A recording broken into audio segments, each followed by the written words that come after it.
नमस्कार दोस्तों, मेरा नाम राहुल बिंदल एडवोकेट है और उम्मीद है कि मेरे पहले के वीडियोस भी आपको बहुत पसंद आए होंगे। मेरा मोबाइल नंबर 8534828743 है। आज मैं आपको एक बहुत ही इंटरेस्टिंग टॉपिक पे कुछ बातें बताना चाहूँगा, जो कि है सरफेसी एक्ट। सरफेसी एक्ट यानी इसकी फुल फॉर्म है securitisation and reconstruction of financial assets and enforcement of security interest act 2002।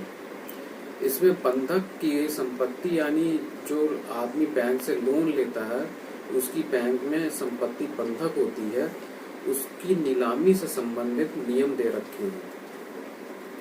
आपको अवगत कराना चाहूँगा कि संपत्ति की नीलामी दो तरीके से होती है।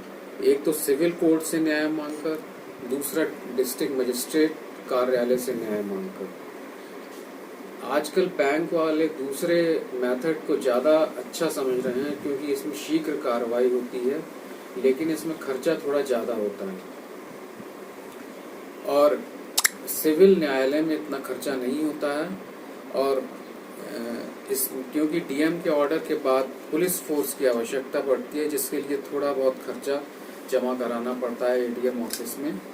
और कभी कभी ऐसा भी होता है दोस्तों कि सरफेसी एक्ट के अंतर्गत जो नीलामी होती है, उसमें बंधककर्ता की संपत्ति जो कम पैसों में नीलाम होती है और वो उससे लोन का पैसा पूरा नहीं हो पाता है और फिर से बैंक को सिविल कोर्ट में आना पड़ता है। सरफेसी एक्ट की प्रक्रिया इस तरीके से है कि पहले बैंक सेक्शन 13(2) के अंतर्गत नोटिस भेजता है, जो कि 60 दिन की अवधि का होता है। उस 60 दिन की अवधि के अंदर यदि बंधककर्ता को लगता है कि इसमें मुझे कुछ ऑब्जेक्शन भेजने चाहिए, तो ऑब्जेक्शन भेज सकता है। और यदि बैंक इस निष्कर्ष पर पहुंचता है कि इसके ऑब्जेक्शन सही नहीं है, तो उन ऑब्जेक्शन का जवाब दे सकता है, उसके कारण बंधककर्ता को भेज सकता है। लेकिन यह कारण बंधककर्ता को धारा 17 के अंतर्गत जिला न्यायाधीश के यहाँ और धारा 17 के अंतर्गत डेब्ट रिकवरी ट्रिब्यूनल में आवेदन करने से बाध्य करता है। इसके बाद कब्जे की प्रक्रिया शुरू होती है। 60 दिन की अवधि जो निकलती है नोटिस की, उसके बाद कब्जे की प्रक्रिया शुरू होती है और संपत्ति के संबंध में एक नोटिस अखबार में बैंक को निकालना पड़ता है। और उस नोटिस के बाद भी अगर लेनदार उधार चुकाने में असमर्थ रहता है, तो बैंक फिर डीएम कार्यालय के यहाँ सरफेसी एक्ट के अंतर्गत आवेदन कर सकता है।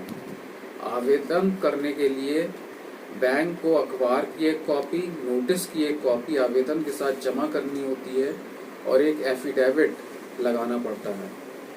इन सब के बाद डीएम उन सब कागजों को देखकर किसी एडीएम के कोर्ट में उस फाइल को ट्रांसफर कर देता है और उस फाइल के ट्रांसफर के बाद एडीएम किसी वकील की बहस सुनकर, जो कि बैंक से रिलेटेड है वकील, उसकी बहस सुनकर उस पे कब्जे की ऑर्डर कर देता है और संपत्ति या कब्जा उसको बैंक को मिल जाता है। वो उस पे ताला डाल देता है, यदि बिल्डिंग है, यदि कोई प्लॉट है तो उस पे बैरिकेडिंग कर देता है और लिख देता है कि इसकी प्रक्रिया सरफेसी एक्ट के अंतर्गत चालू है। और इसके बाद यदि कुछ व्यक्ति नीलामी में पार्ट लेना चाहते हैं, तो वो बैंक के नियमानुसार कुछ प्रतिशत पैसा बैंक में जमा करके नीलामी में पार्ट ले सकते हैं। तो ये काफी यूजफुल प्रक्रिया है और ये बैंक काफी आजकल इसको फॉलो कर रहा है। तो ये नियम जो मैंने बताए, जानकारी जो दी, इसको आप पसंद करेंगे, आपके काफी काम आएगी। धन्यवाद।